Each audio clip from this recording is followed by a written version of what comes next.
Oke, mungkin Ustaz Roin bisa menjelaskan kronologis peristiwa yang terjadi di Pondok Pesantren Al Furqon sehingga terjadi insiden meninggalnya adik kita di situ. Silakan Ustaz.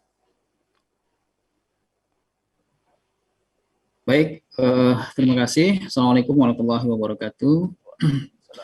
Pemirsa sekalian, yang pertama juga kami hormati Profesor Sirozi, beliau adalah dosen kami di UIN, dan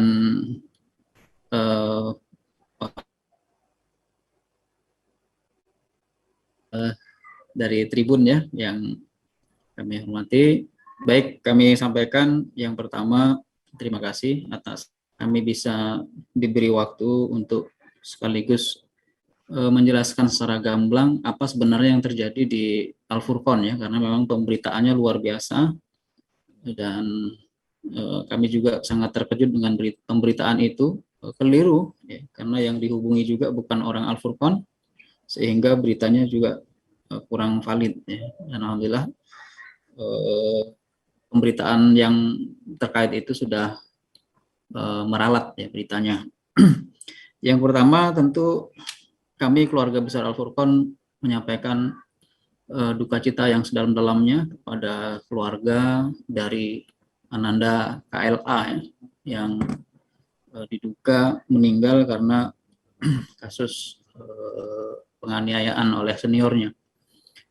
Perlu kami sampaikan yang selanjutnya kronologisnya, bahwa kejadian itu sesuai dengan rekaman CCTV yang kami miliki itu terjadi tanggal 19 Agustus 2021 pada malam hari menjelang istirahat malam pukul kurang lebih 21.30 itu di asrama ya, di asrama juga waktu malam kejadian siang tersebut juga masih mengikuti pembelajaran di kelas. Itu. Kemudian baru tanggal 22 beliau izin untuk pulang. Waktu itu izin ke bagian kesehatan dan pendisiplinan, yang disampaikan adalah keluhan hilang suara, ya, bukan luka-luka, bukan, dan lain-lainnya.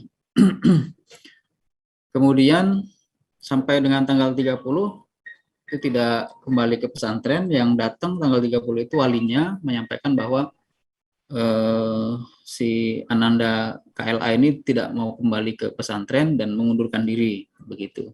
Akhirnya kami gali informasi alasannya apa. Akhirnya disampaikanlah oleh walinya bahwa anaknya ini pernah mengalami tindak kekerasan oleh kakak kelasnya yang bertugas di asrama tersebut sebagai pembimbing begitu. Lalu kami langsung gali informasi dan juga kami kedua wali santri ini untuk didamaikan. Cuman wali ini karena memang sudah mengundurkan diri jadi kembali pulang. Kemudian tanggal 2 September walinya datang kembali ke dekat pesantren. Jadi kita punya security yang tinggalnya di dekat pesantren menyampaikan yang sama, hal yang sama, bahwa dia sudah keluar dari pesantren dan anaknya pernah dipukul oleh si W ya, berinisial W, kakak kelasnya. Lalu ya kita bahas, kita sampaikan kita akan proses itu. Namun tanggal 5 ini masuk rumah sakit yang bersangkutan. Diagnosa sementara waktu masuk itu kami dapat informasi dari pihak rumah sakit itu pneumonia dan trombositnya rendah, itu trombositnya rendah begitu. Kemudian 2 hari di rumah sakit dinyatakan meninggal. Nah, adapun penyebab pasti meninggalnya kami tidak tahu pasti, ini adalah wewenang dari pihak rumah sakit dan penyidik untuk menyelidikinya. Namun